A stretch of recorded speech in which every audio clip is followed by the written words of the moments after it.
And we're back on the Cheap Seats 96.3. Cameron Kurtz and Josh Komnick. We're out here at Jake's on Woodlawn Road. And stop in at Jake's, 1100 Woodlawn Road in Lincoln. Jake has got an incredible Harvest the Abundant savings sale going on right now. The event only happens once a year, and you guys will be the one saving like never before.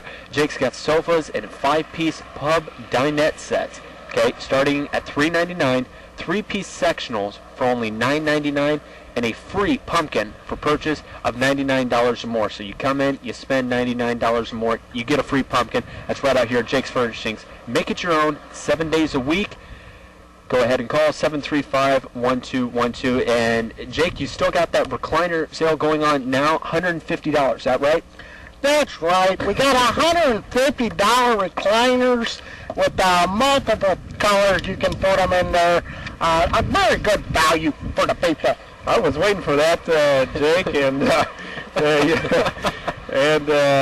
the recliner, $150 from 9 to 10 today. 9 to 10. It's a wall saver microfiber recliner, a number of different colors, quite a few in stock here for Jake. And speaking of Jake, we've got Bears, and that's what I'm ready to talk about is those 4-1 Bears. Let's go Bears. Alrighty, 4-1 Bears. For those of you guys out there listening, you don't need to adjust your radio. That isn't Jake's real voice. Jake is, of course, referring to the Saturday Night Live sketch of the comedians talking about the Bears. And let's go ahead. Wait a minute. You're telling me there's a skit on a TV show that they talk like this? And they get paid for that? Yep. That's crazy. Of course, the Bears playing host to the Seattle Seahawks this weekend. And, fellas, we'll go ahead and start with the Bears. Lance Briggs, an injury earlier this week. Is that going to hurt the Bears' chances as far as an overall performance this week, Josh? What do you think? No, Seattle's not a good team on the road. They're pretty decent at home, but they cannot play on the road, so Bears are going to do fine. I'm worried more about Cutler. If we can get Cutler back, we're okay. Our backups are not very good. They don't pass the ball very well, but Forte picked it up last week, and that's what happens. I mean, when one guy's down, some guy steps up, and exactly what the Bears did last week. I love their defense this year. I think it's comparable to the defense that we had when we went to the Super Bowl. You see guys flying around the ball like crazy. And when you add Julius Peppers, he's just a madman in there. I don't know how they stop him. If they do, they usually hold him, and that's usually a $10 yard penalty anyway. So I like the Bears the way they're playing right now. Lovey's got them going well. If Cutler can come back and get the ball away before they can sack him, we'll be all right. Well, speaking of Cutler, do you think he had a concussion before he actually got hit on that last play? Because I'll be honest, his decision-making was not Cutler-like.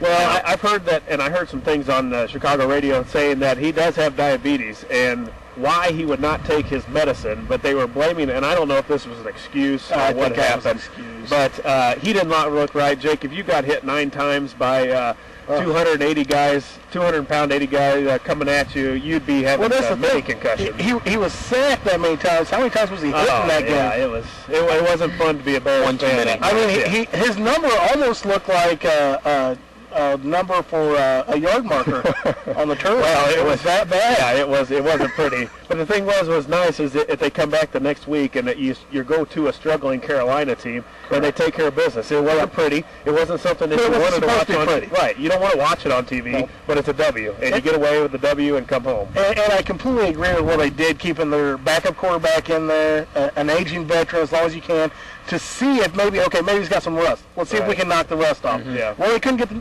rust knocked off, and you know what? For the first time, and I don't know how long, a Levy Smith team, again, this whole season they've been doing it, they made an adjustment. Right. That's right. Which is crazy because, I mean, every year before this, I've been pulling my hair out, just hoping they'd make some kind of change, some minute thing, maybe run the ball a little bit more, maybe change things up with a different receiver or something. They're making in-game changes this year more so than I think they've done in 10 years. And maybe the former Ram, Mike Martz, maybe that's the reason. I don't think so. I don't think so. Cameron's saying that because he's a former Ram and didn't like him, but we didn't have this in the beginning, and we're getting some different change now. That's exactly right. Offensive line will make a half-by-half adjustment. Right.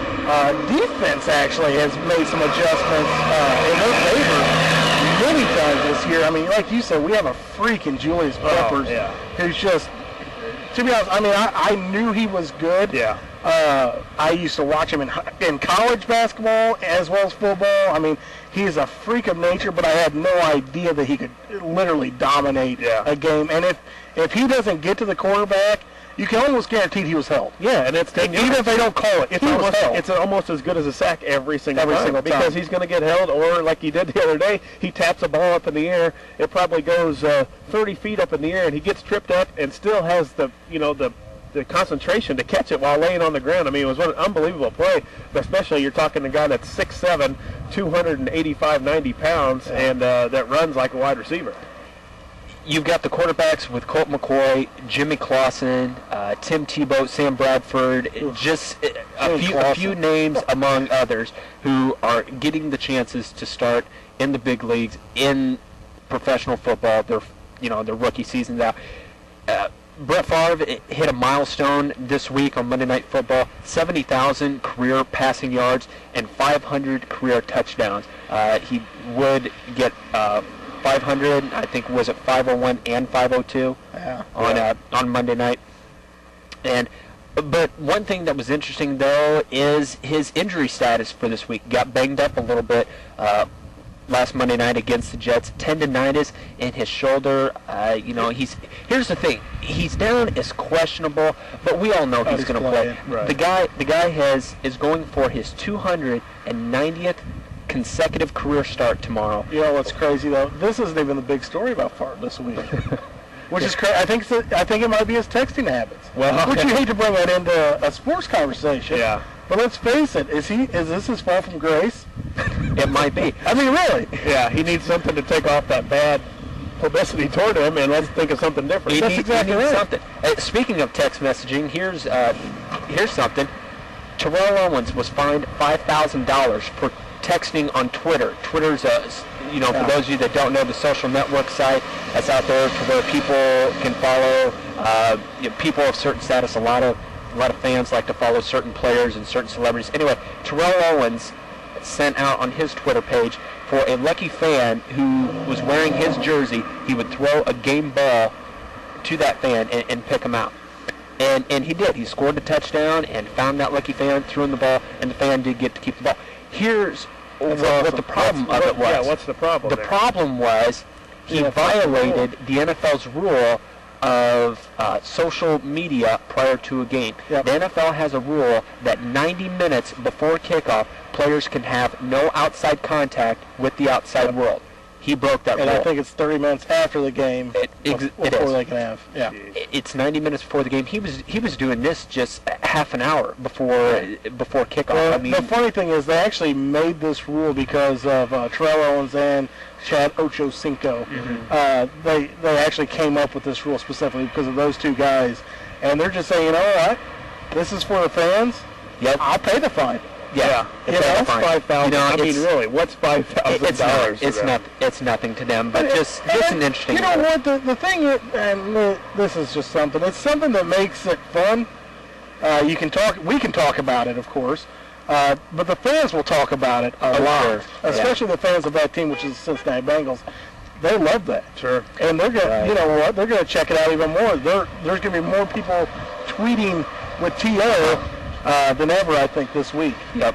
So we'll go ahead and get off that. Just a story that's really not that important, but an interesting little note I thought I'd pass along. All right, guys, let's go ahead and make your picks for the week. Here are the games that we've got. We'll go ahead and run down this. We'll go ahead and we'll start with the game that I know both you guys are highly anticipating tomorrow. That's the Seattle Seahawks coming in to Chicago, taking on the Bears tomorrow. Who do you guys like, Josh? Bears for sure. Seattle, like I said earlier, not a good road team, and the Bears are hot right now. Back at home, hopefully Cutler's back, and I think it's a blowout. Bears 206, Seattle Seahawks 4. Okay, there you go. Two safeties for Peppers. Miami going to Lambeau, taking on the Pack. What do you think, Jake? Could be a tough one. Rodgers is starting, is he not? I believe so. I think how they cleared him with a concussion, I have no idea. Yeah. But I'm taking the Pack. Okay, Jake's taking the Pack. I'm going to take the Pack, too. They haven't been playing well. Miami's not that good, really, anyways. So Packers at home. Okay. San Diego making the trip down the Mississippi River to the Edward Jones Dome tomorrow to take on the Rams, a game that Jake and I will both be attending. We're going to take the, Josh wanted to know if the game was at San Diego. Hey, I thought you were taking a little vacation. We were laughing, and Jake said, yeah, we're going to take the 11 o'clock red-eye flight out of Bloomington to San Diego. True Rams fans will go anywhere. I'm a Bears fan. Oh, okay. What do you say, Jake? I like... Is the coach going to be playing? No, probably not. Let's see, San Diego. He likes San Diego. I will put it on the. Let's see, what is it? 12. Let's see, it's a plus 12. 8. Plus 8. Oh yeah. I got San Diego plus 8. Yeah, San Diego, a high-powered offense, and no way the Rams can stay with them. Well, I've never betted against the Rams before, and I'm not going to start now. I'm going to say St. Louis by a field goal. St. Louis by a field goal tomorrow. Real quickly, gentlemen, Detroit at the Giants. Josh? Giants been playing a lot better since they took care of the Bears, so I'm going to say Giants. Detroit, Detroit is actually a team that is in a lot of games this year. I mean, they whipped up on somebody last week. Oh, who was that? Oh, the Rams, yeah. And you know what? They beat the Bears. Yeah, well, yeah, you're right. They beat the Bears, but no, I'm going to take Giants. Okay. I'm going to go with Detroit. Detroit. Yeah, I like Detroit actually. Their defense is actually surprisingly good. Better. They can make some plays. That's the one problem is they don't get a lot of turnovers. Right. Okay. Dallas at Minnesota. Jake. Ooh. Yeah, this is a tough one. What do you think? I'd love to put the points on this, but I'm going to go with Dallas. Okay, he's going with Dallas, a team who's had its struggles a little bit this year. And Josh, do you think in Dallas that the media kind of over-glamorized it a little bit too much and had too high hopes for Dallas? Real quickly. Yeah, there's no doubt, especially with the Super Bowl being there. They put everything on this Dallas team, and they're making way too many mistakes. And I'm going to take the Vikings just mainly because they're at home. Both of them are not playing well, but I'm just going to take the home team. Okay, real quickly, Jake, Indianapolis at Washington. Indianapolis. Okay. Josh? Indianapolis by a field goal. Okay. Atlanta at Philadelphia. I'm going to take Philly just mainly because they're at home. Atlanta's playing a little bit better, but I'm just going to say Philly just because they're at home. And you're wrong. Going with Atlanta. You got it. Okay. The Jets at the Mile High taking on the Broncos. Jets, Jets.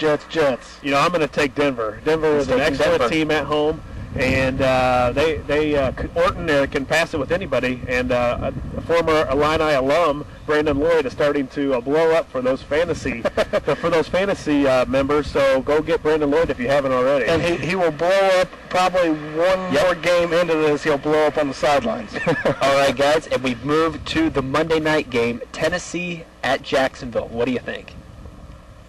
Bad. Not very good Monday night game. Can they really broadcast that? I'll go Tennessee. Yeah, I'm going to go Jacksonville, mainly at home. Those Monday nights games seem to have those Monday night home teams seem to do well. God, that's a pick 'em. Yeah. Before we take a commercial break, real quickly, fantasy player. Josh, who is your fantasy player this week? I'm going to go with Eli Manning. Eli Manning against the Detroit Lions. Okay, he's going with Eli Manning. I'm going to go ahead and go with. Hey, there we go. We've got people honking and waving. Yeah. My fantasy player this week is going to be Austin Collie of the Indianapolis Colts. What do you think, Jake? Fantasy. Let's go. LaDainian Tomlinson. LaDainian Tomlinson. Okay. Alrighty, so those are our fantasy picks for this week. We're going to go ahead, step aside, and take a quick commercial break. Stay tuned. We'll be right back.